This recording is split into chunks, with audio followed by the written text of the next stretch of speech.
ఆరోగ్యం అంటే natural food. Nature మంత్ర ఇప్పుడే మీ ఇంటికి తెచ్చుకోండి.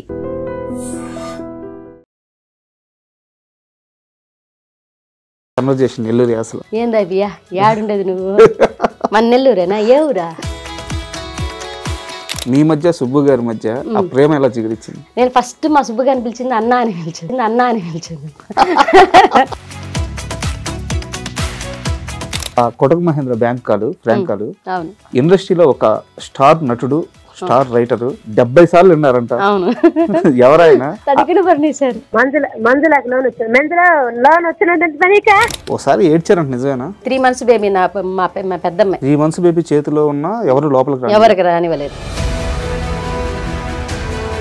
అండ్ సినిమాల విషయానికి వస్తే ఒక స్టార్ హీరోని ట్రైన్ పిలిచి మళ్ళీ సారీ చెప్పారట. యాక్చువల్గా జబర్దస్త్లో ఇప్పుడున్న కామెడీ చూస్తుంటే మీరు చేసే కామెడీలో సగం కూడా ఎవరు చేయలేరు. నేను ఓపెన్ గా స్టేట్మెంట్ ఇస్తున్నాను. అలాంటి స్థాయి నుంచి అసలు పూర్తిగా బయటకు ఎందుకు వచ్చారు? చంద్రాన్న మా ఆయన అవమానించాడు, నేను అది తీసుకోలేకపోయాను. చంద్రాన్న ఒకసారి నాకు కంటికి కనిపించినా కూడా నేను పలకరించలేదు. జబర్దస్త్ లో ఒక టీం లీడర్ తో చాలా ఇబ్బంది పడ్డారట. జబర్దస్త్ లో అవకాశం ఇవ్వమని అంటే అన్న రిప్లై ఇవ్వలేదు కదంట, బ్లాక్ చేశారంట. ఓకే, గెటప్ సీన్ ఉన్న పాపకి సడన్ గా ఒళ్ళు కలిపింది. హాస్పిటల్లో 3 days 4 days ఉన్నారంట. ఒకరినొకరు పట్టుకొని ఆడమని పూట లేదంట. ఆ పాప పాల కోసం ఏడుస్తుంది. నాకు ఏం చెప్పాలో నాకు అర్థం కావట్లా. ఎక్కడైనా ఫెయిల్ అవ్వచ్చండి, తల్లిగా మాత్రం ఫెయిల్ అయితే అది లైఫ్ కి ఒక జీరో అనిపిస్తుంది అనమాట. వాల్యూ లేని లైఫ్ అనిపిస్తుంది.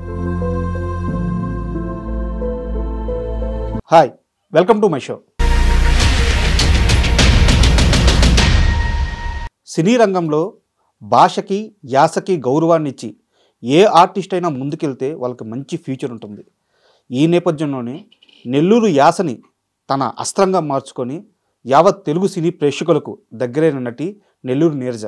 ఇప్పుడు ఆమె చాలా బిజీ ఆర్టిస్ట్. ఈరోజు మనతో ఉన్నారు. నీరజ గారిని అడిగి ఆమె సినీ విశేషాలు అండ్ ఆమె వ్యక్తిగత జీవితం గురించి మరిన్ని విషయాలు అన్నీ తెలుసుకుందాం. హాయ్ నీరజ గారు, నమస్తే. నమస్కారం అండి. అండ్ మిమ్మల్ని చూస్తే ఫస్ట్ ఆఫ్ ఆల్ చాలా ఒక రకమైన గర్వంగా ఉంటుందండి. ఎందుకంటే మాది నెల్లూరే.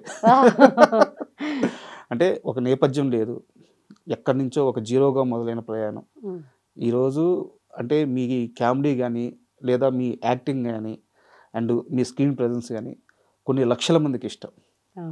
సో జీరో నుంచి సంథింగ్ దాకా ఎదిగిన మీ తీరు నిజంగా ఇన్స్పిరేషన్ అనమాట మా లాంటి వాళ్ళకి. థ్యాంక్ యూ అండి, thank you so much. And first of all ఈ యాసను పట్టుకోవాలన్న ఆలోచన ఎలా వచ్చింది? లేదు, పల్లెటూరు నుంచి వచ్చాను కదండి. పల్లెటూరు నుంచి రావడం వల్ల అక్కడ పల్లెల్లో ఉండే ప్రతి ఒక్కరూ నెల్లూరు నుంచి ఎటకారం మొదలవుతుంది. ఎప్పుడు కూడా నెల్లూరులో యాసలో ఒక ఎటకారం ఉంటుంది, ఒక కామెడీ ఉంటుంది, ఒక లాలిత్యం కూడా ఉంటుంది. అంటే పలికే మాటలో ప్రేమ కూడా ఉంటుంది, ఆ ఎటకారంలో ప్రేమ కూడా ఉంటుంది. దీన్ని ఎలా అందరికి తెలిసేటట్టు ప్రజెంట్ చేయకూడదు, ఎందుకు ప్రజెంట్ చేయకూడదు అనేసి ఒక ఆలోచన. అప్పుడే మేము దానికి ముందే గవర్నమెంట్ పథకాలు అనేవి నడిచేవన్నమాట నెల్లూరులో. ఆ గవర్నమెంట్ కళాకారులుగా మొదలైనాం. నెల్లూరు ఆంధ్ర అంతా ఒక గవర్నమెంట్ కళాకారులుగా మొదలయ్యి అక్కడే ప్రతి ప్రోగ్రాం చేసుకుంటూ వచ్చాం. ఒకనొక టైంలో అన్వేషణ అనేసి ఒక ప్రోగ్రాం జరిగింది ఆర్టిస్టుల కోసం, జీ తెలుగు నుంచి. అది నెల్లూరుకు వచ్చింది. ఆ అన్వేషణ ప్రోగ్రాంలో మా టీం సెలెక్ట్ అయిందనమాట. మా సీను అన్నగారు, మా హస్బెండ్ సుబ్బు గారు వీళ్ళు వెళ్ళి పర్ఫామ్ చేయడం. మాకు లేడీ ఆర్టిస్ట్ కూడా ఉందండి అంటే అవునా తీసుకురండి అంటే అప్పుడు మేము వెళ్ళి ఒక స్కిట్ పర్ఫామ్ చేస్తే అప్పటికే మేము కామెడీ షోలు స్టేజీల మీద చేస్తున్నాం. అంటే మనకు ఈవెంట్స్ ఉంటాయి కదా, ఈవెంట్స్లో కామెడీ షోలు చేసేవాళ్ళం అనమాట. అలా మాకు కామెడీ షోలు అలవాటు అవ్వడం వల్ల అక్కడ ఒక పర్ఫార్మెన్స్ చేయడం జరిగింది. వాళ్ళు టీవీ దాకా తీసుకొచ్చారు, జీ తెలుగు దాకా. అట్లా అప్పుడు మేము చెప్పామన్నమాట, మేము నెల్లూరు యాసతో మాట్లాడతామండి, బాగా నవ్విస్తాము అని అంటే తప్పకుండా చేయమన్నారు. ఫస్ట్ ఆ షో మొదలైనప్పుడు నెల్లూరు నీరజ అనేది పెట్టారనమాట. ఎవరా పేరు పెట్టింది? డైరెక్టర్ చునియా గారు. నన్ను అడిగారన్నమాట, నీ పేరు ఏంటంటే నీరజ అంటే నెల్లూరు యాస బాగా మాట్లాడతాను మేడం అంటే ఓకే నేనేము ఇలాగే పెట్టుకుంటావంటే లేదు మేడం నేను నెల్లూరు యాసతోనే రికగ్నైజ్ అవ్వాలనుకుంటున్నాను, నేను అదే పేరు పెట్టుకుంటానని చెప్పడం జరిగింది. మా వాళ్ళు కూడా అదే ఓకే అన్నారు. మా వారు కూడా సూపర్ బాగుంది అన్నారు. ఆ టైంలో అది మేడం పెట్టడం ఆ స్క్రీన్ నా పేరు ఎలా పోయిందో, నా పేరు వాస్తవానికి మన్నేపల్లి నీరజ అంటే మా హస్బెండ్ వాళ్ళ ఇంటి పేరు, అది కాస్త నెల్లూరు నీరజ అయింది. ఏదైనా ఒక్కసారి ఒక కన్వర్జేషన్ నెల్లూరు యాసలో నెల్లూరు అసలు ఏందా బియ్యా ఏడుండేది నువ్వు మన నెల్లూరేనా ఏ ఊరా నెల్లూరు కావాలి కావాలే బాగుంటదయ్యా మీకు కావాలని వచ్చిల్లా మొన్న ఎప్పుడు వచ్చినావు మొన్న అంతేరా మన తుఫాన్ వచ్చింది కదా అప్పుడు వచ్చిన అవునా ఇదేనండి అంటే ఇంకా గ్రామీణ భాష నెల్లూరు యాసలో కూడా గ్రామీణ భాషల్లో కూడా పలు రకాలు ఉన్నాయి అంటే సిటీకి వచ్చేసరికి ఒక రకంగా మాట్లాడతారు నెల్లూరు గ్రామీణ భాషకు వచ్చేసరికి యో ఏంది చిన్నాయనో ఏడుండవా నువ్వా ఇక్కడేనా ఉండేదా ఇట్లా మాట్లాడతారు మళ్ళీ సిటీకి వచ్చేసరికి ఎలా మాట్లాడుకుంటారు అన్న అది కాదన్నా కొట్టేస్తారనమాట ఏదో గౌరవం ఇచ్చినట్టు మాట్లాడతారు అది కాదన్నా అవునా ఇదినా ఇక్కడ పోతున్నా అన్న పోదన్నా ఇదన్నా అని అంటే ఒక గౌరవం వస్తుంది అక్కడికి ఇక్కడికి తేడా వస్తుంది సూపర్ అండ్ వీధి నాటకాలు అంటే వీధి షోలు అనొచ్చేమో స్ట్రీట్ షోలు అనొచ్చేమో స్ట్రీట్ ప్లేస్ అక్కడి నుంచి మొదలైన ప్రయాణం ఒక టీమ్ గా హైదరాబాద్ చేరింది హైదరాబాద్ చేరిన తర్వాత మీ మధ్య సుబ్బు గారి మధ్య ఆ ప్రేమ ఎలా చిగురించింది అదే అసలు వాస్తవానికి నేను స్ట్రీట్ ప్లేస్ అసలు నాకు అసలు ఇండస్ట్రీకి కానీ తెరకి కానీ సంబంధమే లేదండి మా ఇద్దరు ప్రేమ ఇక్కడ కాదు మేము అందరూ అనుకుంటేది ఏంటి నేను ఇక్కడికి వచ్చే తర్వాత ఆర్టిస్ట్ అయ్యానేమో లేదు లేదు పెళ్ళికి ముందు మా పెదనాన్నగారు కూడా చిన్న చిన్న వేషాలు వేసేవాళ్ళు అన్నమాట ఆయన స్టేజ్ షోలు చేసుకునేవాళ్ళు ఆయన పెదనాన్నగారు ఒక టీం నడిచేది ఆయనది సుబ్బు గారి వాళ్ళది ఒక టీం ఉండేది వాళ్ళదంతా గవర్నమెంట్ ప్రోగ్రామ్స్ జరుగుతున్నాయి అప్పుడు అది ఆధునిక వీధి నాటికలు అవి జరుగుతున్నప్పుడు మా పెదనాన్నగారికి లేడీ ఆర్టిస్ట్ రాలేదన్నమాట ఆ రోజు నన్ను తీసుకెళ్లేసి కలెక్టర్ ఆఫీస్ నెల్లూరు జిల్లా కలెక్టర్ ఆఫీస్లో నాకు లేడీ ఆర్టిస్ట్ రాలేదు నాన్న నేనైతే వాళ్ళ అమ్మాయినే కాబట్టి మా పెదనాన్నగారు కదా నువ్వు ఒకసారి వచ్చి జస్ట్ అక్కడ ఆ అమ్మాయి ప్లేస్లో నువ్వు నిల్చుంటే కవిత అనే అమ్మాయి ప్లేస్లో నువ్వు నిల్చుంటే జస్ట్ ఆ రోజు పేరు రాసేసుకుంటారు వాళ్ళకి మనం ఎవరో తెలీదు తర్వాత ఆ అమ్మాయి రేపు వచ్చేస్తుంది అని అన్నారు ఓకే డన్ పెదనాన్న పర్లేదు మా అమ్మని అడిగితే ఓకే తీసుకెళ్ళమంది సరే నేను వెళ్ళడం జరిగింది అప్పుడు ఫస్ట్ టైం మా ఆయన్ని చూడ్డాను నేను అక్కడ నెల్లూరు జిల్లా కలెక్టర్ ఆఫీస్లో చూసాను ఆయన ఇంకో నాటకం వాళ్ళు వేరే నాటకం వేయడానికి వచ్చారు అందరూ వచ్చేసి అప్పుడు ఏదో పార్టీ నడుస్తోందండి పార్టీ మీటింగ్ నడుస్తోంది వాళ్ళ తరపున ఎన్ఎస్సి బిల్డింగ్కి తీసుకొచ్చారు హైదరాబాద్లో తీసుకొచ్చి మాకు ఒక సెక్షన్ అనేది ఇచ్చారన్నమాట కళాకారులకి రేపటి నుంచి ఈ పథకాలు చెప్పాలి ఇది చేయాలని చెప్పేసి ఇలా జరుగుతాయి మమ్మల్ని అందరినీ ఒక 3 రోజులు ఇక్కడ తీసుకొచ్చారు హైదరాబాద్కి మా పెదనాన్న కాబట్టి మా అమ్మ పంపించారు ఇక్కడికి వచ్చిన తర్వాత మా వారు అక్కడ చూడడం మీది ఏ ఊరు ఎక్కడ ఉంటావు అప్పుడు నాకు కరెక్ట్ 18 సంవత్సరాలండి 18 సంవత్సరాలు మీదే ఊరు ఎక్కడ ఉంటావు అని అడిగితే నేను ఫస్ట్ మా సుబ్బుగా అనిపించింది అన్న అని పిలిచాను అన్న మాది పలానా తాళ్ళపొడి దగ్గర మీరు ఎక్కడన్నా అంటే మా ఆయన ఇట్లా చూస్తున్నాను అన్న అంట అన్న ప్రపంచంలో ప్రతి ఓడికి అన్న అని అంటున్నాడు నాకు అర్థం కాల ఆయన సెన్స్ అనేది నాకు అర్థం కాల మా పెదనాన్నకి చెప్పామంట అన్న నాతో మాట్లాడుతున్నారు పెదనాన్న అంటే మాట్లాడమ్మా తప్పే ఉంది ఎవరైనా మాట్లాడతారు కదా ఆడపిల్లలు నాకు మాట్లాడే తప్పే ఉంది సరే మాట్లాడదాం అంటే నేను 2-3 టైమ్స్ అన్న అంటే ఊరికి అన్న సాగొడుతున్నావు అని అన్నాడు తర్వాత నాకు 3 days అయిపోయిన తర్వాత రిటర్న్ అయ్యాం అనమాట హైదరాబాద్ నుంచి నెల్లూరుకి అప్పుడు చెప్పారు నిన్ను నేను పెళ్లి చేసుకుంటాను అన్న మా అక్కకి పెళ్లి కాలప్పటికి అంటే వాళ్ళు చెప్పారనమాట వాళ్ళది వేరే క్యాస్ట్ మాది వేరే క్యాస్ట్ మా సుబ్బు గారు వాళ్ళది నాది చిన్న క్యాస్ట్ ఆయన పెద్ద క్యాస్ట్ల గురించి దగ్గర పెద్ద క్యాస్ట్ అనమాట మా ఇంట్లో ఒప్పుకుంటారు లేదని ఒక టెన్షన్ పైగా నా వయసు కూడా పెళ్లి వయసు కాదు 18 ఏళ్ళు పెళ్లి వయసు కాదు నెల్లూరుకి వచ్చేటప్పుడు బస్సులో చెప్పారు నాకు నువ్వంటే నాకు ఇష్టం నేను పెళ్లి చేసుకుంటాను 3 days అక్కడ ఉన్నాం మీ ఎన్ఎస్సి క్యాంపస్ లో 3 days 3rd డేలో బస్ లో జర్నీ జరిగింది ఆ జర్నీలో చెప్పారన్నమాట మా పెదనాన్నగారు నేను ఒక బస్ కూర్చో ఉన్నాము అవతల సైడ్ సుబ్బు వాళ్ళ టీం కూర్చో ఉన్నారు బస్సులో అంతా వరుసగా కూర్చో ఉంటే మేమిద్దరం ఒక సీట్లో మా పెదనాన్న నేను తర్వాత ఆపోజిట్లో వాళ్ళు ఉన్నారు నా వంక చూడడం ఇంకా ఉంటుందిగా పురాణం అంతా వంక చూడడం నన్ను చూస్తున్నాడు ఈడెవడో ఎందుకు చూస్తున్నారు సరే ఈయనకి ఏదో నాకు అర్థమవుతుంది చిన్న వయసు అయినా సరే అది తెలుస్తుంది కదా నన్ను చూస్తున్నారు ఈయనకి నేను నచ్చాను అండ్ మనకు నిజంగా పెళ్లి వయసు వచ్చిందా అంటే ఆ క్యూట్నెస్ అది బాగుంటుంది అప్పుడు ఆ చూడడానికైనా వాళ్ళే నన్ను ఒక అబ్బాయి చూస్తున్నాడు ఇదేంట్రా ఇది అబ్బాయికి ఏం చెప్పాలి ఎలా చెప్పాలా తెలీదు సరే ఇంటికి వెళ్ళిపోయి నేను పెళ్లి చేసుకుంటానే అదంతా అయ్యే మ్యాటర్ కాదులే నాకు మా అక్కకే పెళ్లి కాలేదు వద్దు నాకు చెప్పారనమాట మా క్యాస్ట్ వేరే అంటే నా క్యాస్ట్ గురించి మా ఫ్రెండ్స్ని నా పక్కన చేసిన వాళ్ళంతా నా ఫ్రెండ్స్ ఉన్నారు వాళ్ళంతా నా క్లాస్మేట్స్ వాళ్ళని అడిగి కనుక్కున్నారంట, ఈ అమ్మాయిది ఏ ఊరు, ఎక్కడ ఉంటుంది, ఏం చదువుకుంది, ఏ క్యాస్ట్, ఇదంతా అడిగారంట.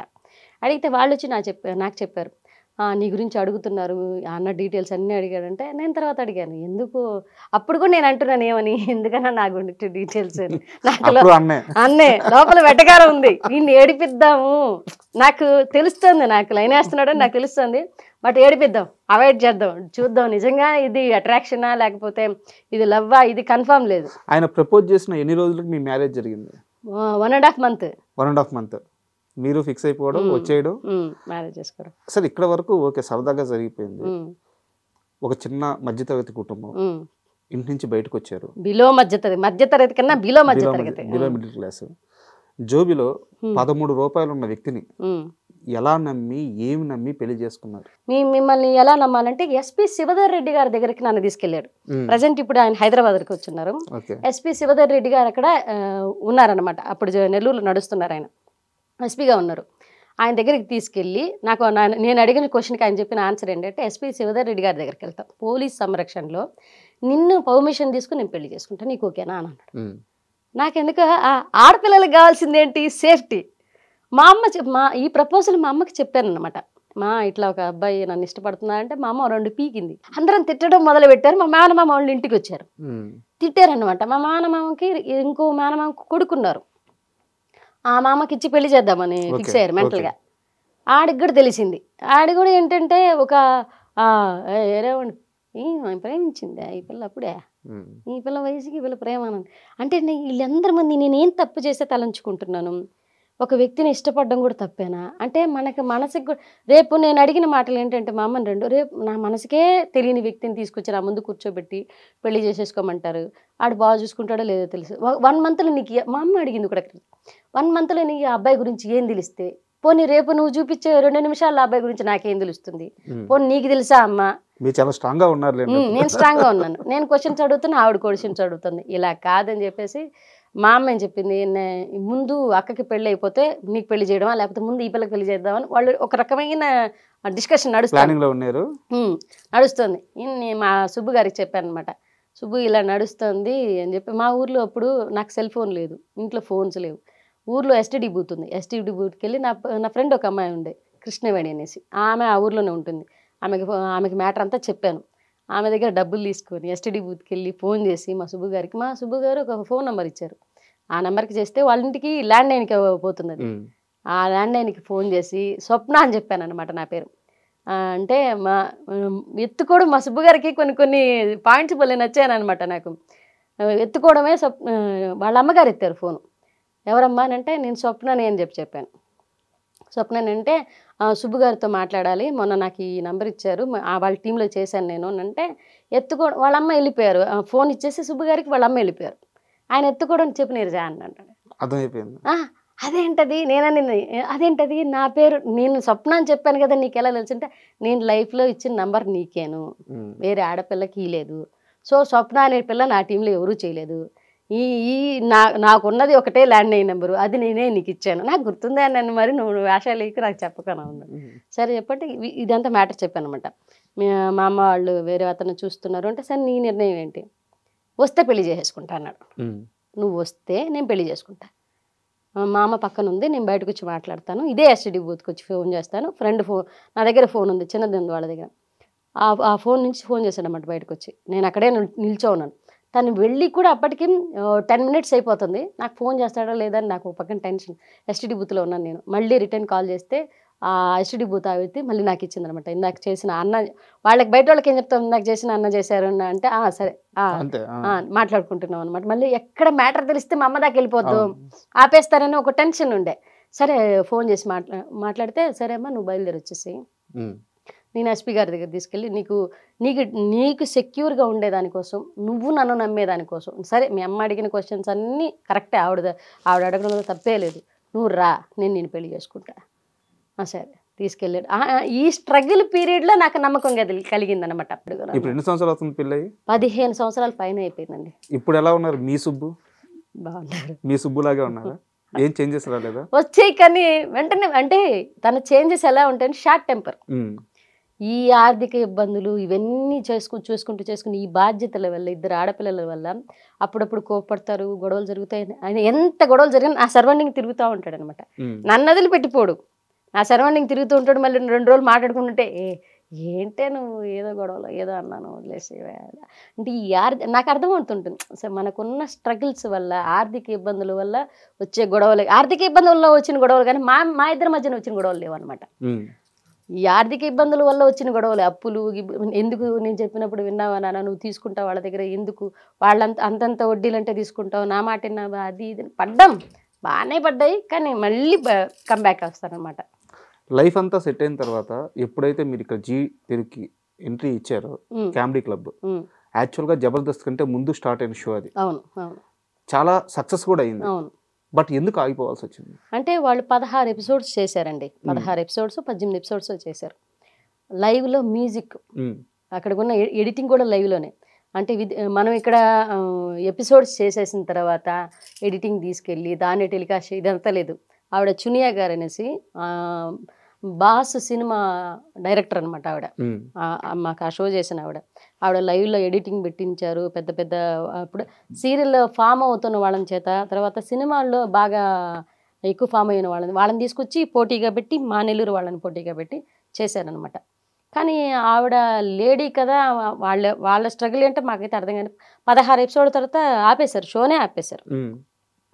ఆవిడ కూడా ఏంటి తొక్కేసే వాళ్ళు ఉంటారు, ఈ షో కాకపోతే ఇంకో షో ఎదుగుతా నేను, ఇది కాకపోతే ఇంకోటి ఇస్తా నేను. 16 ఎపిసోడ్లు కానీ ₹1,00,000 ప్రైజ్ మనీ మేము కొట్టామన్నమాట.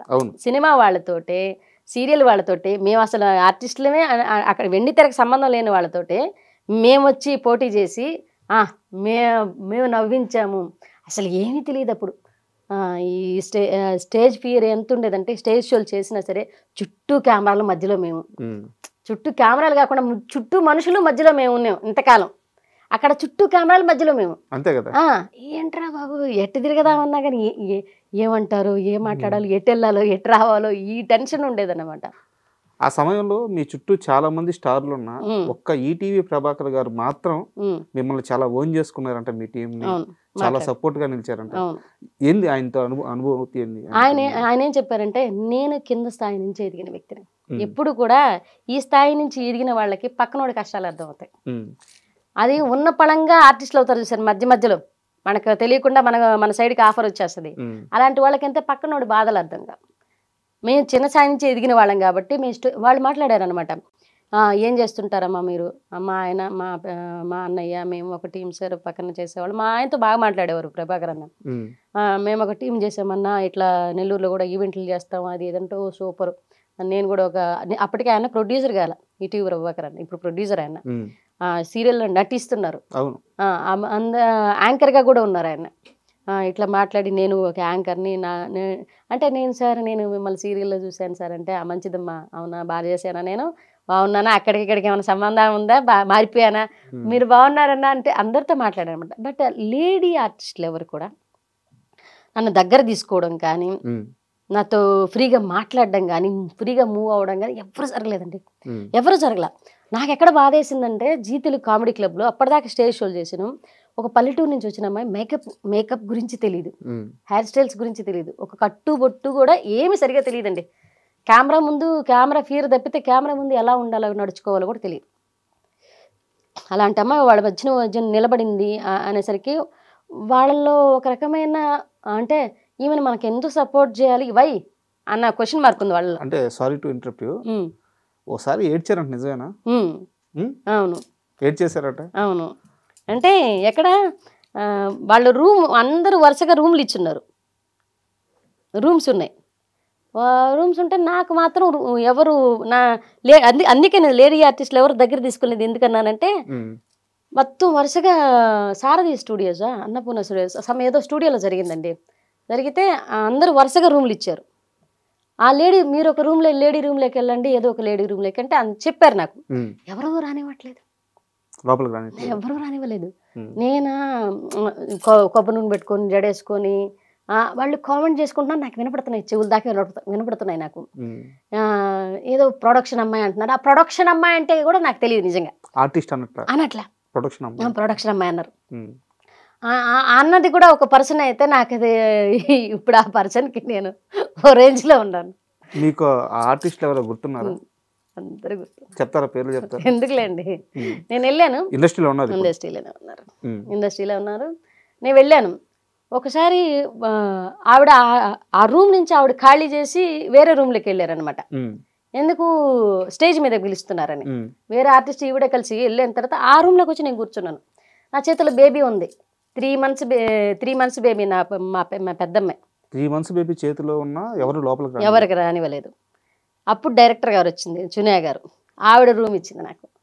డైరెక్టర్ గారు రూమ్ ఇచ్చి కూర్చోబెట్టింది.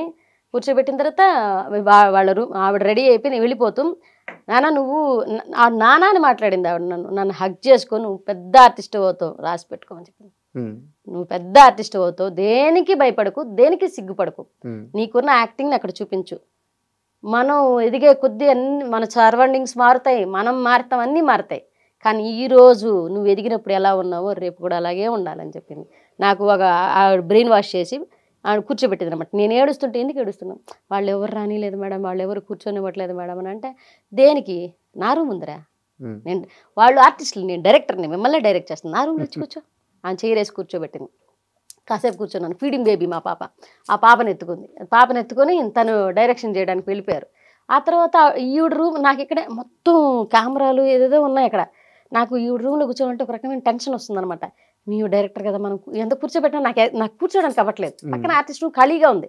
నేను వెళ్ళి ఆ ఆర్టిస్ట్ రూమ్లో కూర్చున్నాను. నన్ను చూసి ఆర్టిస్ట్ ఏంటంటే, ఎందుకు ఈ ఒక రూమ్ ఒక రకమైన వాసన వస్తుంది అనింది.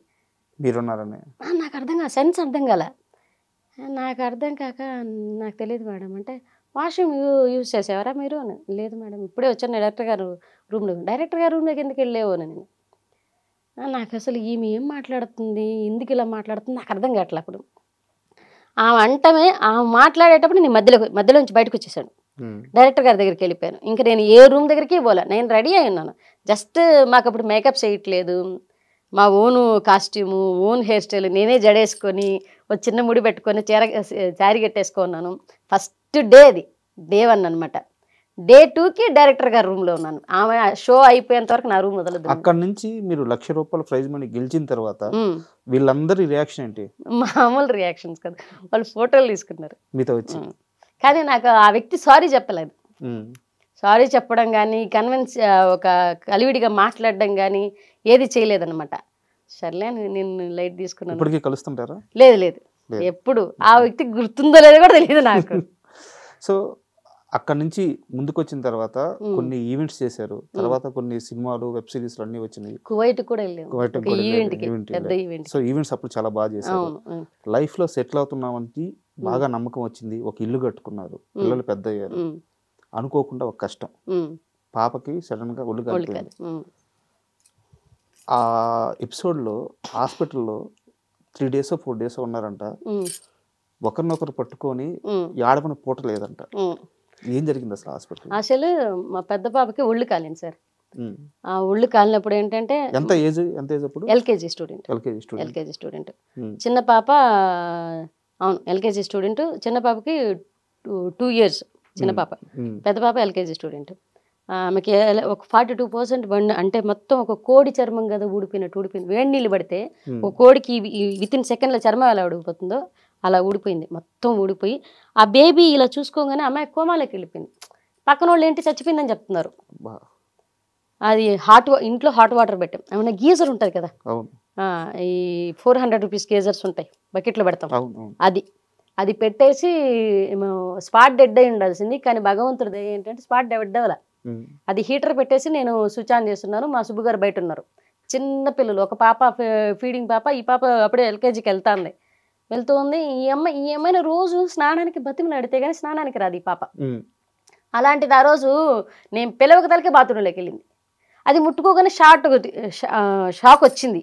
ఈమెం చేసి ఆ షాక్ వచ్చిన వెంటనే కింద పడిపోయింది. ఆ కింద పడ్డంతో కాలు తన్నింది అనమాట బకెట్ని. ఆ నీళ్ళు వచ్చి మీద పడిపోయినాయి. ఇంకా ఎక్కువైంది అది. అది కానీ ఆ హీటర్ పక్కన పడిపోయింది. ఈ వాటర్ వచ్చి మీద పడిపోయినాయి. వితిన్ సెకండ్లో నేను పోయి ఆపడం జరిగింది. పాపను ఎత్తుకుని వెళ్ళి ఈ హార్ట్ బాగా కాగిన నీళ్ళ వల్ల మొత్తం ఊడిపోయింది చర్మం, స్కిన్ అంతా స్కిన్ ఊడిపోయింది. ఆ పాప ఇలా చూసుకునేసరికి నాకు షాక్ కాదు. ఎట్లా అరిచానంటే నేను, మా వారు బయట ఉన్నారు, పరిగెత్తుకుంటూ వచ్చారు, మా మామగారు అందరూ ఉన్నారు. తీసుకొని ఆ పాపని నెల్లూరు టైం చూస్తే ఏమో 7:30, 8:30. ఆ టైంకి డాక్టర్ రవి గారు డ్రింక్ చేస్తున్నారు. నెల్లూరు చిన్నపిల్లల హాస్పిటల్ డ్రింక్ చేస్తున్నారు ఆయన. పాప ఏమంటే ఆయన డ్రింక్ చేసి స్మెల్ వస్తుంది బాగా. మేము వెళ్ళి పాపను తీసుకెళ్ళి చూపించాం.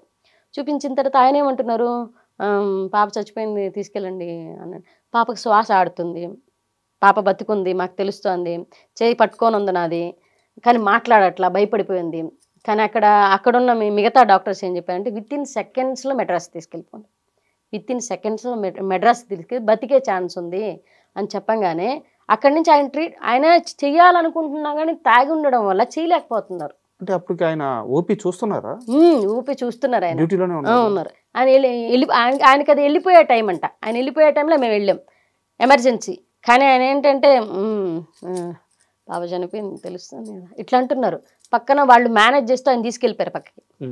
ఆయన తీసుకెళ్ళిపోయిన తర్వాత ఇంకొక డాక్టర్ వచ్చి మాట్లాడి పాప బతికే ఛాన్సెస్ ఉంది, కానీ మీరు డబ్బులు పెట్టుకెళ్ళితే కంచికామహోటి హాస్పిటల్స్ ఉన్నాయి అవును మెడ్రాస్లో, అక్కడికి తీసుకెళ్ళమని చెప్పారు.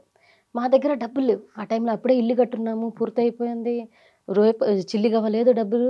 ఏంట్రా బాబు ఈ పరిస్థితులు ఇలా ఉన్నాయని చెప్తే ఫ్రెండ్కి సేనన్న అయితే మాకు ఆ టైంలో డబ్బు సహాయం చాలా చేశాను. వడ్డీ లేదంతా పక్కన పెడితే డబ్బు సహాయం చేశారనమాట. సేనన్నకి ఫోన్ చేసి అన్న మా పాప ఇట్లా చావు బతుకుల్లో ఉందన్న అంటే ఆయన వచ్చేసారు హాస్పిటల్ దగ్గరికి. వచ్చి 2 లక్షలు చేతిలో పెట్టేసి తీసుకెళ్ళమని చెప్పారు. మాకైతే మేము ఎదిగేటప్పటి నుంచి, మేము ప్రేమించుకున్నప్పటి నుంచి మాకు సపోర్ట్గా నిలబడింది. ఈ రోజుకి సపోర్ట్గా ఉన్నది మా సేనన్నే, నెల్లూరు సేనన్న. వెళ్ళిపోయామన్నమాట. పాపను తీసుకెళ్ళిపోతే వాళ్ళు కాంచికామహోటి హాస్పిటల్లో 2 లక్షలు కట్టించుకొని లోపల పిలిచిన తర్వాత పాప తను చూసుకొని భయపడి కోమాలోకి వెళ్ళి చనిపోలే, కోమాలోకి వెళ్ళింది. పాప బయట రావడానికి ఇదంతా ఈ ట్రీట్మెంట్ అంతా అయ్యేసరికి 22 రోజులు పడుతుంది. 22 రోజులు ఉండే హాస్పిటల్, 22 రోజులు ఐసీయూలోనే ఉన్నాం. ఐసీకి ఫర్ డే 8,000 అప్పట్లో 8,000 ఓన్లీ దాని రెంట్ మాత్రమే, ఓన్లీ రెంట్ మాత్రం 8,000. ట్రీట్మెంట్ మళ్ళీ చిన్నపిల్లల డాక్టర్ వస్తారు, ఎందుకంటే ఈమె కోమాలో వెళ్ళిపోయింది. మళ్ళీ మాతంగి మేడం అనమాట, ఆమెకి ట్రీట్మెంట్ చేసిన ఆమె, ఈ కాలిన దానికి ఆమె ట్రీట్మెంట్కి వేరే, ఈయన ట్రీట్మెంట్కి వేరే. మొత్తం ఈ 22 రోజులకి 8 లక్షలకి పైన అయింది మాకు. మా అమ్మ మా అత్తగారు ఒక పాపని కూడా చూసుకోలేని అంత అసమర్థురాలా నువ్వు అన్నట్టుగా బిహేవ్ చేసి తిడుతున్నారనమాట. ఎదురుగా ఉన్నది ఐసీయూలో నా బిడ్డ అండి, నేను కన్న బిడ్డ. ఏదో పొరపాటున ఒక ప్రమాదం జరిగింది, పూర్తిగా నా కుటుంబ సభ్యులే నన్ను బ్లేమ్ చేస్తున్నారు. ఆ టైంలో బ్లేమ్ చేస్తుంటే నా కడుపులో పేగులు మెలిపెడుతున్నాయి. అసలు అవతలుంటుంది నా బిడ్డ, నేను కన్న బిడ్డ, అది నేను చంపుకోవడం ఏంటి అన్న ఫీల్లోనే ఉన్నాను. ఆ టైంలో మా సుబ్బు గారు, అది కన్న బిడ్డ, నీ బిడ్డ నువ్వు చంపుకుంటావా, మరి అది ఎందుకు చంపుకుంటుంది అని చెప్పి సపోర్ట్ చేసి మా అమ్మనే ఉంటుంది అంటే నీ అంత సముద్రాలువా నువ్వు బిడ్డను కూడా చూసుకోలేని పరిస్థితిలో ఉన్నావా అనేసింది. నాకైతే కడుపులో పేగులు మెలిదిప్పేసాయి అనమాట. అరే ఏంటి, ఎవరు నాతో సరిగా మాట్లాడట్లేదు, మా పాపను అలా చూసేసరికి నాతో ఎవరు సరిగా మాట్లాడట్లేదు. అరే ఏంట్రా వీళ్ళు, నేనేదో తప్పు చేశాన్న ఇదిలో చూస్తున్నారు, అది నా బిడ్డే కదా, నేను ఎందుకు చేసుకుంటాను దాన్ని. నాకు ఒక రకమైన బాధ అయిపోయి 3 రోజులు బ్రష్ లేదు, తిండి లేదు. ఐసీయూలో నుంచి అమ్మాయి 72 అవర్స్ తర్వాత చెప్తామన్నారు వాళ్ళు. 24 అవర్స్ కూడా కాదు, 42 అవర్స్ కాదు, 72 అవర్స్ తర్వాత చెప్తామన్నారు డాక్టర్ గారు. ఈ 3 రోజులు ఏం చెప్తారు, ఈ పాపను ఎలా బయట వస్తుందో లేకపోతే చచ్చిపోతుందో నా మైండ్లో ఇదే రన్ అవుతుంది. ఏంటి వాళ్ళు ప్రతి ఒక్కరూ వాళ్ళకున్న కోపం ఉంది, మా సమయం ఏంటి ఇలా వచ్చింది అనేసి అర్థం చేసుకునేదానికన్నా వాళ్ళు నా మీద కోపంగా ఉన్నారు. అంటే ఆ క్షణం నువ్వు పట్టుకో ఉంటే ఈ ప్రమాదం జరగదు. ఈ ప్రమాదాన్ని ఒక క్షణం మనుషులు పట్టుకోగలిగితే, ప్రతి క్షణంలో ఒక మనిషిని ఒక ప్రమాదాన్ని ఆపగలిగితే చాలా ప్రమాదాలు ఆపగలుగుతాయి. మనకు తెలియకుండా జరిగేదానికి మనం తెలిసి కాపాడుకునేవడం వేరే. బాత్రూంలోకి ఆ పాప వెళ్తున్నది విషయమే నాకు తెలియలే, నేను వంటగదిలో ఉన్నాను. ఆ పాప వెళ్ళి ఇలా చేసుకుంటుంది అంటే ముందు నీళ్ళు ఆపుకోవాలి కదా, ఇలా అంటే తర్వాత మనకు చాలా అనిపిస్తాయి, ఇలా చేసి ఉండొచ్చు అలా చేసి ఉండొచ్చు. కానీ ఆ సమయం మనకు చెప్పా పెట్టకుండా వచ్చిన కష్టానికి ఆ నింద మనం మోస్తున్నప్పుడు ఉంటుంది చూసే ఆ బాధ, ఆ టైంలో మా సుబ్బు గారు చాలా సపోర్ట్ చేశారు. వదిలేసి తనని ఎందుకు అంటారు అసలు, తనని అంటే వాళ్ళు మా అత్తగారు మా అమ్మ అసలు మా అమ్మకి నేను చాలా ఇష్టం. మా అమ్మ కూడా తిట్టడం నాకు నచ్చలు అసలు. మా అత్తగారు వీళ్ళంతా ఒక రకమైన చిన్న చూపు చూస్తున్నారు. హాస్పిటల్ అంతా ఏడుపులు. మా పాప లోపల ఉంది. నాకు ఆ అమ్మాయి 4 ఏళ్ల తర్వాత పుట్టింది. ఆ పెళ్ళి 4 ఏళ్ల తర్వాత పుట్టింది. ఏంట్రా వీళ్ళు ఇంత మాటలనేస్తున్నారు, పాప ఏమో లోపల ఉంది, చనిపోతున్న వైబే వినపడుతుంది. మొత్తం పేషెంట్లు అందరూ అదే చెప్తున్నారు. ఒకటే అనుకున్నా, నేను శివయ్యని చాలా నమ్ముతాను, నా ఇష్టదైవం. మా ఇంటి కులదైవం వచ్చి సుబ్రహ్మణ్యేశ్వర స్వామి, మా అత్తగారు వాళ్ళు కొలిచేది, మా అమ్మ వాళ్ళు వెంకటేశ్వర స్వామి. నాకు శివయ్య అంటే పిచ్చి ఇష్టదైవం. నేను ఒకటే అనుకున్నా, శివయ్య తీసుకెళ్తే ఇద్దరిని తీసుకెళ్ళిపో, ఆ పిల్ల చచ్చిపోయిందంటే వెంటనే నేను ఆత్మహత్య చేసుకొని చచ్చిపోతాను. ఎందుకంటే ఒక ఫెయిల్యూర్ తల్లిగా బతకడం నా వల్ల కాదు. ఎందుకంటే నా బిడ్డని చంపుకున్నానన్న నింద నేను పోయలేను జీవితాంతం, దానికన్నా చచ్చిపోవడం మేలు అని అనిపించింది నాకు ఆ టైంలో. అంటే ఎక్కడైనా ఫెయిల్ అవ్వచ్చండి, ఒక తల్లిగా మాత్రం ఫెయిల్ అయితే అది లైఫ్కి ఒక జీరో అనిపిస్తుంది అనమాట, వాల్యూ లేని లైఫ్ అనిపిస్తుంది. అరే ఇంత చిన్న బిడ్డని కాపాడుకోలేకపోయావా ఈ క్వశ్చన్ మార్క్ వస్తుంటే నాకు ఒక బాధ, లోపలంతా ఏడుస్తున్నాను. నేను 3 రోజులు సుబ్బుని పట్టుకుని ఏడిచాను నేను. లేదు, నాకు ఎదురుగా శివాలయం ఉంది, హాస్పిటల్ ఎదురుగా శివాలయం ఉంది, ఓ తల్లి ఎదురుగా బిడ్డ చచ్చిపోతుందన్న వేదన నేను పడ్డాను చూడు. అబ్బా, చిన్న పాప, అరే నేను కన్నబిడ్డ నా కళ్ళ ముందు చావు బతుకుల్లో ఉందనేది తీసుకోలేకపోయాను. ఆ తర్వాత వాళ్ళు దానికి నన్ను బ్లేమ్ చేస్తుంటే ఇంకా తీసుకోలేకపోయాను అనమాట. సుబ్బు చాలా సపోర్ట్ చేశాడు. సుబ్బు మనస్తత్వం ఎలా అంటే కొన్ని విషయాలు తను చూసి నేను చాలా నేర్చుకున్నాను. తను ఆడపిల్ల పుడితే అదేంటారు హాస్పిటల్ మొత్తం స్వీట్స్ పంచాడు. తను పాప పుట్టిందని అందరూ పాప చెప్పగానే తిన ఫస్ట్ పాపకి సెకండ్ పాప కూడా అలాగే చేశారు. డాక్టర్ విజయలక్ష్మి హాస్పిటల్లో స్వీట్స్ పంచాడు అనమాట. తను చాలా పాజిటివ్గా ఉంటాడు మైండ్ సెట్. తను నాకు చెప్పింది ఏంటి, నాన్న పాప విషయంలో నీ తప్పు లేదు, భగవంతుడు ఏదో మనకు తెలియకుండా చాలా పెద్ద బాధ ఇచ్చాడు, దాన్ని బయట ఎట్ట రావాలని మనం ఆలోచించుకోవాలి. కానీ ఈ టైంలో నువ్వు పిరిగిదానిలా ప్రవర్తించడం ఏంటి, పిరిగిదానిలా మాట్లాడడం ఏంటి, వదిలే అని చెప్పేసి నాకు చెప్తున్నా. కానీ వీళ్ళు పక్కన చేరి ఇవన్నీ అంటుంటే నేను తీసుకురాకపోతున్నాను. నా మొహాన్ని అనేస్తున్నారు అనమాట. ఆ పాప లోపల ఉన్నదాన్ని వాళ్ళ ప్రేమ, అది వాళ్ళ కోపం, బట్ అది హద్దు దాటి తన అనకూడదు అనేది దానికి సెన్స్ రావట్లా, తల్లిగా తీసుకోలేకపోతున్నారు. నేను తప్పు చేయకపోయినా నింద భరిస్తున్నానే అన్న బాధ. ఈ బిడ్డ బయటికి రావాలి, ఈ బిడ్డ బయటకు రాకపోతే నేను గట్టిగా నిర్ణయం తీసుకున్నమాట, ఈ పిల్ల కానీ పాప కానీ ఏదన్నా అయిపోతే ఇద్దరు శవం చూస్తారు. వీళ్ళు మెంటల్గా ఫిక్స్ అయిపోయాను. పాప కానీ చనిపోయింది ఏదన్నా అయిందంటే నేను ఉండను, నేను మెంటల్గా ఫిక్స్ అయిపోయాను, నేను ఉండను. ట్రీట్మెంట్ తర్వాత ఎలా బయటపడ్డారు? 22 రోజులు ఈ 7 రోజులు మాత్రం పాపకి కోలుకుందండి. 7 రోజులు కోమాల నుంచి బయటకు వచ్చింది. పిల్లల డాక్టర్ని తీసుకొచ్చారు. ఆ పిల్లల డాక్టర్ ఫర్ డే ఆయనకి ఎంతో 50,000 ఎంతో అవుతుందన్నారు. ఆయన 3 days ఏమో ట్రీట్మెంట్ చేశారు.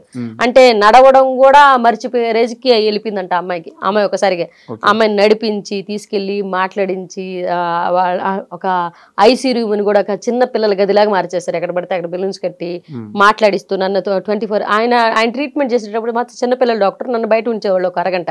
ఆయన బేబీతో మాట్లాడుతూ ఉండేవాళ్ళు, స్పర్శిస్తూ ఉండేవాళ్ళు, చెప్తూ ఉండేవాళ్ళు. ఆ తర్వాత మళ్ళీ ఆయన బయట వెళ్ళిన తర్వాత నన్ను పిలిచి అమ్మ ఏం మాట్లాడకుండా ఇన్ని మాట్లాడు. 5వ రోజు కళ్ళు తెరిచి మమ్మీ డాడీ ఇలా అందరినీ గుర్తుపెట్టి నానమ్మ అందరినీ మాట్లాడమన్నారనమాట. ఆయన ఫర్ డే 50,000 దాకా తీసుకున్నారు. కానీ బాగా చేశారు డాక్టర్. ఒక 1 hour వచ్చిపోతారు ఆయన వెళ్ళి. ఆయన తర్వాత మాతంగి మేడం అనేసి ఆవిడ కాలిన దానికి ట్రీట్మెంట్ చేశారనమాట. ఇదంతా అయ్యేసరికి నాకు 8.5 లక్షలు దాకా అయిపోయింది. 22 రోజుల్లో 8.5 లక్షలు అయిపోయి వచ్చేటప్పుడు మాత్రం పాపని ప్రాణాలతో తీసుకొచ్చాం. చచ్చిపోయిందని నెల్లూరులో చెప్పిన డాక్టర్లు అక్కడికి వెళ్ళి వాళ్ళు పిచ్చిదైపోతుందని, కోమాలోకి వెళ్ళిపోయిందని, కోమాల నుంచి బయటకు వచ్చేటప్పుడు పిచ్చిదైపోయి వస్తుందని డాక్టర్లు చెప్పడం అట్లా ఇదంతా చెప్పారు. ఆ పాప ఈ రోజు చాలా బాగా చదువుకుంటోంది, చాలా బాగా స్కిన్. అంటే చిన్నపిల్లలకి ఎక్కడైతే త్వరగా బర్న్ అవుతుందో చిన్నపిల్లల స్కిన్, మనకైనా సరే బర్న్ అయితే ఒక వయసు వచ్చేంత వరకు మచ్చలు ఉండవంటండి, మచ్చలు పోతాయి, ఆ స్కిన్ గ్రోత్ అవుతూ ఉంటుంది. ఆ వయసులో తొందరగా గ్రోత్ అవుతుందంట, అది త్వరగా వచ్చే వయసు కాబట్టి ఏం పర్లేదని చెప్పారు నాకు. ఇప్పుడు వాళ్ళు ట్రీట్మెంట్ చేశారు. ఒక 3 సంవత్సరాలు మెడిసిన్స్ ఇస్తూ వచ్చేవాళ్ళు. ఒకరోజు అంటే ఇది ఎప్పుడో నాకు తెలియదు, మీరు బాగా ఏడుస్తున్నారంట, పాపకి అయిపోయింది, 20 లక్షలు ఎంతో ఓవరాల్ గా అప్పు తేలిందంట, ఇంటి మీద కానీ ఇన్సిడెంట్ మీద కానీ. ఆఫ్టర్ కరోనా సుబ్బు గారు ఒక మాట అన్నారంట, ఉమ్, నాకు మీ ఇద్దరు ముఖ్యము. ఉమ్, చెప్పండి, నాకు కూడా ఎమోషన్ వస్తుంది. ఉమ్, ఉమ్, ఆ ఇంటితో నేను పుట్టలేదు, ఉమ్, ఈ డబ్బుతో నేను పుట్టలేదు. ఉమ్, ఉమ్, రేపు ఇంటిని అమ్మేస్తాను, ఉమ్. ఇంటి నమ్మే ముందు. అవును. జీరో నుంచి నేను మళ్ళీ స్టార్ట్ అవుతాను. ఉమ్, మీ ముగ్గురు నాకు ముఖ్యం అన్నారంట. అవును. ఎట్లా అంటే ఆ, ఈ స్ట్రగుల్ పీరియడ్లో ఇల్లు అమ్మేసిన పరిస్థితులు దాటుకుని బయటకు వచ్చాం. అప్పటికే క్యాటరింగ్లో అతను సప్లయర్గా మొదలైన వ్యక్తి, క్యాటరింగ్లో సప్లయర్గా మొదలైన వ్యక్తి వంట మాస్టర్గా స్టార్ట్ అయ్యాడు. నేను మాస్టర్గా స్టార్ట్ అయ్యాను. రోజుకు ఒక 10,000 వస్తుంది, 20,000 వస్తుంది, లేకపోతే ఒక 5,000 వస్తుంది. వంట చేస్తే ఒక కార్యక్రమం చేస్తే ఇంత డబ్బులు వస్తాయమ్మా, సో నువ్వు కంగారు పడుకో, మనం ఉన్నది సంపాదించుకుని ఆ ధైర్యంతో బతుకుతున్న వాళ్ళం. ఇండస్ట్రీలో చిన్న చిన్న అవకాశాలు ఏదో వస్తున్నాయి, అవి చేసుకుంటూ బతుకుతున్నాం. కానీ ఒకసారి ఇల్లు అమ్మేస్తే నేను అడిగింది ఏంటి, ఇప్పటిదాకా మనమంటూ ఇద్దరం బయటకు వచ్చిన తర్వాత కష్టపడి ఒక ఇల్లు కట్టుకున్నాం. అది నీ జ్ఞాపకార్థం, మన ఇద్దరి జ్ఞాపకార్థం. ఈ టైంలో ఇది అమ్మేస్తే తర్వాత ఇద్దరు ఆడపిల్లకాయలు పుట్టారు. మనం ఏంటి ఇప్పుడు మా పేరెంట్స్ వీళ్ళందరి ముందు విలువ వచ్చిందా, ఇల్లు కట్టిన తర్వాత కొంచెం విలువ ఇచ్చారు అన్నమాట. అది కూడా లేకుండా పోగొట్టుకుంటే ఈ పాపను తీసుకెళ్ళి ఈ రెంట్ హౌస్లో ఎక్కడ మన వల్ల అవుతుందా, పర్లేదు కంటిన్యూ చేద్దామా. నేను బతుకున్నా, నేను సంపాదించి కట్టిన ఇల్లు, దాని మీద నమ్మకం ఉందా, నా మీద నమ్మకం ఉందా? నీ మీదే. మరి నేను బతుకున్నా కదరా, నేను బతుకున్నా, మీ ముగ్గురిని సాగడానికి నేనున్నా, నేను చచ్చిపోయిన రోజు నువ్వు ఏడవాలన్నారు. బస్సులో వెళ్తున్నాం, మా సీను అన్న వాళ్ళ ఫాదర్ ఫోన్ చేసి, కరోనా కూడా అయిపోయింది, ఇది కరోనా తర్వాత ఇల్లు వచ్చింది కాబట్టి మధ్యలో కరోనా కూడా అయిపోయింది, మీరు 2 సంవత్సరాలు 3 సంవత్సరాలు వడ్డీలు కట్టలే, ఈ వడ్డీలు తీసుకున్న 10 లక్షలకి అసలు చక్ర వడ్డీతో సహా కలిపి 22 లక్షల పైన అయిందని చెప్పారు. తీసుకున్న 10 లక్షలకి డబుల్ అయిపోయింది. ఎక్కడి నుంచి ఆ డబుల్ అయిపోయింది అనగానే మేము అన్న వాళ్ళకి తెలిసి ఇల్లు కట్టున్నామని ఆ అన్నకే చెప్పామన్నమాట. అన్న మా దగ్గర ఉన్నది ఇల్లే, ఆ ఇల్లు అమ్మేసి నీ చేతిలో పెట్టేస్తాం, డబ్బు కావాలంటే వచ్చి తీసుకో అన్న అంటే ఓకే అన్నారు. వాళ్ళ ఫాదర్ అంటే వాళ్ళ డబ్బులు కూడా అండి, వాళ్ళు కూడా మనకు ఆర్థిక ఇబ్బందులు ఉన్నారు, అవతల సర్దుకుపోవడానంటే నువ్వు చెప్పిన మాట మీద నిలబడినట్టే ఆ టైంలో. అంతే కదా, వాళ్ళ డబ్బులు ఎంత స్నేహమైనా అండి. నేను ఆ సమయంలో బాధపడ్డాను, కానీ మా సుబ్బు గారు ఒక మాట అన్నారు, నీ స్నేహితుడే కదా, అసలు తీసుకోవచ్చు కదా, వడ్డీ మానేయచ్చు కదా. నేను ఒక మాట అన్నాను, అబద్ధం ఎందుకు చెప్పాలి, నేను ఆ మాట అంటే మా ఆయన ఏమన్నారు, కానీ నీకు అది ఆపద వచ్చిన రోజు నీ తల్లి కానీ నా తల్లిదండ్రులు కానీ ఎవరు రూపాయి చేతులు పెట్టలే, ఎవరు బయట నుంచి తీసుకొచ్చి ఇవ్వాల. వాళ్ళకి సర్కిల్ ఉంటుంది, వాళ్ళు బట్టే వాళ్ళకి లేని సర్కిల్, నీకు లేని సర్కిల్, మీ అమ్మకి లేని సర్కిల్, నాకు ఒక సర్కిల్ ఏర్పడి నా ఫ్రెండ్ నేను ఏదో ఇస్తానని, పై డబ్బులు ఇస్తానో చిల్లర డబ్బులు ఇస్తానో ఆశపడి వాడు 2 లక్షలు తీసుకొచ్చి ఇచ్చాడు. అది దాకా మళ్ళీ ఇంకా చేతిలో పెట్టాడు. చేతిలో డబ్బులు పెట్టాడు కదా. మరి నా మీద నమ్మకం, నేను ఏదో ఇస్తానని ఆశ వాళ్ళు ఉంది కదా, ఆ ఆశని బతికించాల్సిన అవసరం నాకు చాలా ఉంది. నా ఫ్రెండ్ నన్ను ఈ మాట తప్పలేదని నేను నిరూపించుకోవాలి, నేను కట్టుకుంటా అన్నారు. ఆ ఇల్లు అమ్మేసి ఆ డబ్బులు కట్టేశారు. అది కూడా అది ఎంత 17 లక్షలకి ఏమో పోయింది, అంతే, అంతకు మించిపోవాలి. ఆడేమో 22 లక్షలు లేలుంది. ఎవరి మాట వినకుండా పెళ్లి చేసుకున్నారు. అంటే చాలా మందికి నెల్లూరు లాంటి ఒక టౌన్ నుంచి, ఒక జిల్లా నుంచి వస్తున్నప్పుడు ఈ ఇండస్ట్రీ మొహానికి రంగేసుకోవడం, దీన్ని కూడా చిన్నగా మాట్లాడతారు. చాలా వీటన్నిటికి తోడు కష్టపడి కట్టుకున్న ఇల్లు అమ్మేసుకున్నారు. చుట్టూ ఉన్న వాళ్ళు ఈ పిల్లకి కరెక్ట్గా కుదిరింది, కావాల్సినట్టు జరిగింది, ఇలా అవ్వాల్సిందే అని శాపనార్థాలు పెట్టిన వాళ్ళు, కుళ్ళుకున్న వాళ్ళు లేరా? తిట్టారు. ఎప్పుడు అంటే మా అమ్మాయినండి, నేను చెప్పిన మాట ఈ రోజు నీకు ఇష్టం లేకుండా నాకు ఇష్టం లేకుండా పెళ్లి చేసుకున్నాం. ఆ తర్వాత ఆమెకి ఎదిగే కొద్దీ ఈ స్ట్రగుల్స్ అన్నీ అవతల వాళ్ళకి, మన పేరెంట్స్కి ఎప్పుడు ఈ స్ట్రగుల్స్ మనకేంటి, పడేవాడికి ఏంటంటే ఈ బాధలని తెలుసు, చూసేవాడికి ఇవి ఫెయిల్యూర్స్ అని తెలుసు. పడేవాడికి ఇవి బాధలు, చూసేవాడికి మాత్రం ఇవి ఫెయిల్యూర్స్. ఈ బాధలు దాటితే రాబోయేది సక్సెస్. కానీ ఈ బాధలు ఉన్న పీరియడ్ అంతా ఫెయిల్యూర్ లెక్క, అది ఫెయిల్యూర్ అని అర్థమవుతుంది, ఇది ఫెయిల్యూర్ అని అర్థం. కానీ ఇది వాస్తవానికి అది ఫెయిల్యూర్ కాదు, ఈ బాధలే రాటు తెలుస్తున్నాయి సక్సెస్ కోసం. ఎప్పుడు కూడా ఫెయిల్యూర్ని యాక్సెప్ట్ చేయనంత కాలం నువ్వు ఓడిపోయినట్టే లెక్క. నాదేంటి నెక్స్ట్ ఏంటి, అవును ఇందులో పోయింది, నెక్స్ట్ ఇంకో పని చేసుకుంటాము, ఇంకో 10 రూపాయలు వస్తుంది అంటే, ఇప్పుడు వాళ్ళకి నచ్చిన వ్యక్తిని చేసుకున్నంత మాత్రాన నేను సక్సెస్ అయిపోయినట్టేనా? అతనికి బాధలు రావా? రేపు ఇదే బిడ్డ అక్కడ బుట్టి కాలిపోయి ఉండదా? మా ఇద్దరి మధ్య గొడవలు రావా? ఒక పర్సనే చేంజ్ అయ్యారు. అతని ఆర్థిక పరిస్థితులు బాగుండి ఉంటాయి, రేపు అతనికి యాక్సిడెంట్ జరగదా, నాకు యాక్సిడెంట్, బాధలు చెప్పేమన్నా వస్తాయా అండి? లేకపోతే నాకు డబ్బున్నోడికి రాను అని ఏమైనా రాసిపెట్టి ఎవరి చేతిలో ఉంటాయి? అంటే మీ పర్సనల్ లైఫ్ గురించి ఇంత డిస్కషన్ నేను ఎందుకు పెట్టాల్సి వచ్చిందంటే, నెల్లూరు నీరజ నవ్విసద్ది, కామెడీ చేస్తుంది, ఈ యాంగిల్లో కూడా కేవలం కామెడీ చేస్తుంది అని చెప్పి ఒక చిన్న చూపు ఉంది. లేదు, ఒకసారి కామెడీ అనే కాదు, నేను ఈ మధ్య అది చెరిపేయాలనే కమిటీ కుర్రాళ్ళని సినిమా చేసి చాలా మంచి క్యారెక్టర్ చేశాను. క్యారెక్టర్ ఆర్టిస్ట్ గా షిఫ్ట్ అయ్యాను నేను కామెడీ ఎందుకు. సో అక్కడ సక్సెస్ అయ్యారు. బట్ నీరజ అంటే మీరు అనుకునే అతి సామాన్యమైన చిన్న స్థాయి కమెడియన్ కాదు. లైఫ్లో చాలా కష్టాలు దాటి, చాలా ఇబ్బందులు దాటి గట్టిగా నిలబడ్డ women, strong women. Strong women కూడా ఒకసారి సూసైడ్ అటెంప్ట్ కూడా చేశానండి నేను లైఫ్ లో. ఎందుకు అంటే మా సుబ్బు గారికి నాకు ఒకనొక స్ట్రగుల్ పీరియడ్ లో బాగా గొడవలు వచ్చేసాయి. ఆ పీరియడ్ లో బాగా గొడవలు వచ్చాయి. ఆ టైంలో మా వారు కొంచెం అంటే ఆక్వర్డ్గా బిహేవ్ చేశాడు అనమాట. నేను అది తీసుకోలేకపోయాను. అంటే వెళ్తే వెళ్ళు, ఉంటే ఉండు అంటే అతని మీద వచ్చి ఇబ్బందులు పడుతున్నాయి. నన్ను సానుకూలంగా మాట్లాడాల్సిన వ్యక్తి నన్ను కూడా ఇంకా బ్లేమ్ చేసి మొదలు పెట్టాడు అండి. వెళ్తే వెళ్ళు, మా అమ్మ వాళ్ళు ఇలా అంటున్నారు, వాళ్ళు ఇలా అంటున్నారు, అందరు ఇలా అంటున్నారు, ఈ సినిమా ఇండస్ట్రీకి వచ్చేసాము, ఎదగలేకపోతున్నాము, ఏంటి ఇలా ఉంది. 2 బిడ్డల చేతిలో ఉన్నారు. మా ఇద్దరికి గొడవలు వచ్చేసినాయి. గొడవలు వచ్చిన టైంలో ఉంటే ఉంటా, పోతే పో, నాకు సంబంధం లేదు.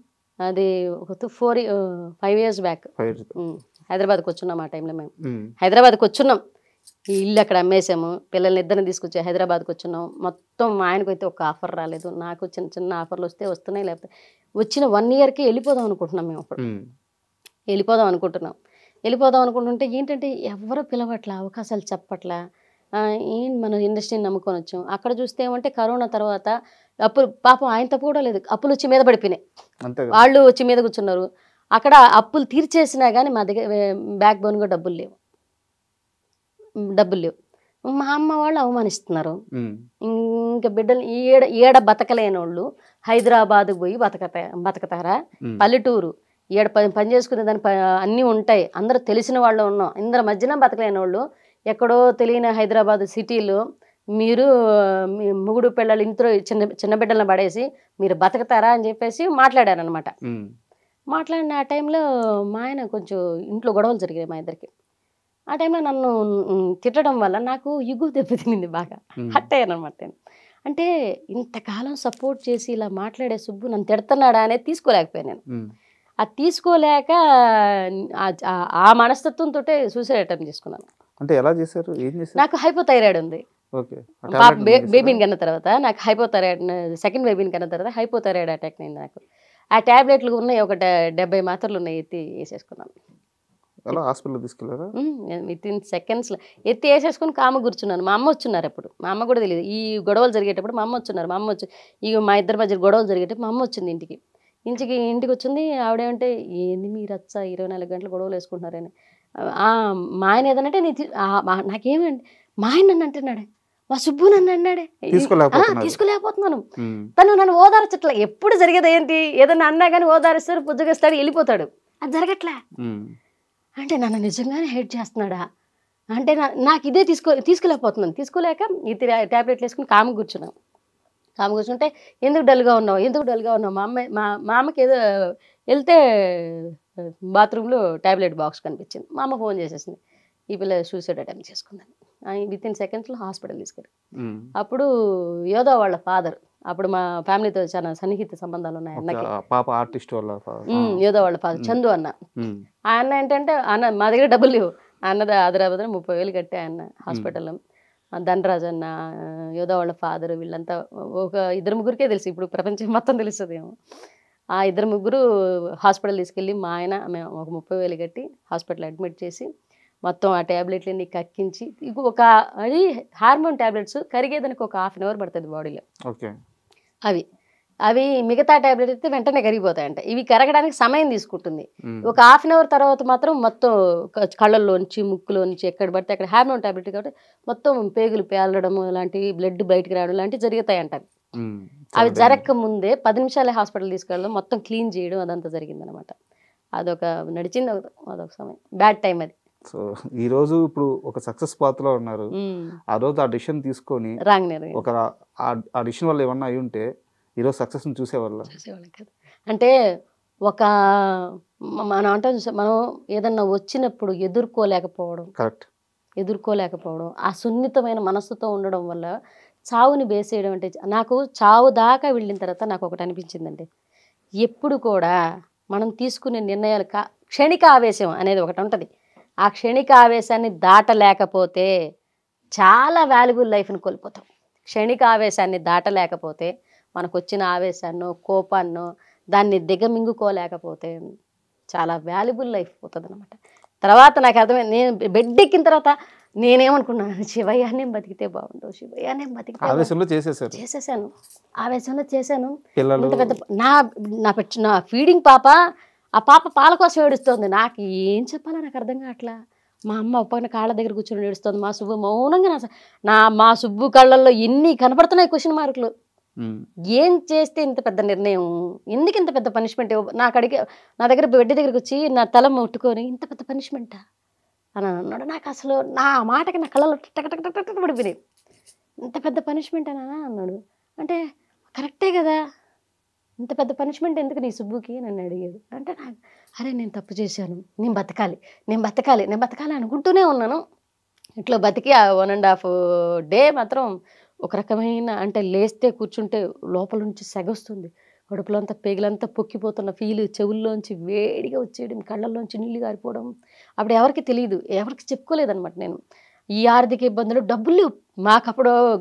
అంత గొడవలు రాకపోవడం అంటే 5 రూపాయలు కూడా దొరకని పరిస్థితులు అండి. కరోనా తర్వాత డబ్బులు లేవు, డబ్బులు దొరకట్లేదు. ఈ పరిస్థితుల్లో హైదరాబాద్లో ఉన్నాము, ఎవరిని అడగలేకపోతాం. మాకు బాగా మొహమాటం, తెలియకుండా గొడవలు. తిండికి లేకపోయిన పరిస్థితులు కూడా మేము ఎవరిని అడగలేని పరిస్థితి. ఎవరిని అడగలేకపోతున్నాం, డబ్బులు ఏం అడుగుతాము. మా దగ్గర డబ్బులు లేవంటే ఎవడు సహాయం చేస్తాడో చేయడో చూస్తాడేమో, మమ్మల్ని అవమానిస్తారేమో. ఈ మొహమాటంతో ఎవరిని చేజాపి అడగలేక అప్పులు కట్టేసి వచ్చి మళ్ళీ ఇంకో అప్పు చేయడానికి ధైర్యం చాలక ఈ టైంలో నేనే తను నేను నువ్వు సంపాదించట్లేదు, నువ్వు పోతలేదు, మనకెందుకు ఇక్కడ, మనకొద్దు, ఇది ఈ రచ్చ పడుతూ ఉంది. ఈ టైంలో ఈ స్థాయికి వెళ్ళిపోయింది. నేను బార్డర్ దాటకుండా మాట్లాడితే తను బార్డర్ దాటి మాట్లాడానమాట. మగాళ్ళు కదా ఉంటుంది, ఆ గొడవ పెద్దదయింది. ఆ గొడవ పెద్దదా నేను ఇట్లా నేనే చచ్చిపోతానులే, నువ్వు హ్యాపీగా పిల్లలతో పడి ఉండు, నన్ను చేసుకుంటాను. ఆ టైంలో నేను చేసుకున్న రోజు నుంచి సస్తున్నాను నేను అన్నాడు. నేను చేసుకున్న రోజు నుంచి నాకు ఎక్కడుందో సుఖం నాకు అప్పటి నుంచి ఆ టైం నాకు అది అలా నాకు అసలు మెలి తిప్పేసింది. ఆ ఓడి నాకు చేసుకున్న రోజు నుంచి నేను బాధలు పడుతూనే ఉన్నాను. నేనే రోజు సుఖపడ్డాను, నువ్వేనా నేనే రోజు సుఖపడ్డాను. ఈ ఆర్థిక ఇబ్బందులని అవన్నీ నాకేమన్నా మీరు ఏమైనా కట్నాలు ఇచ్చారా, కానుకలు ఇచ్చారా, పడింది ఆ టైంలో. అవన్నీ తీసుకోలేకపోయాను నేను. మరి ఎందుకు ఇష్టపడింది పెళ్లి చేసుకున్నావు,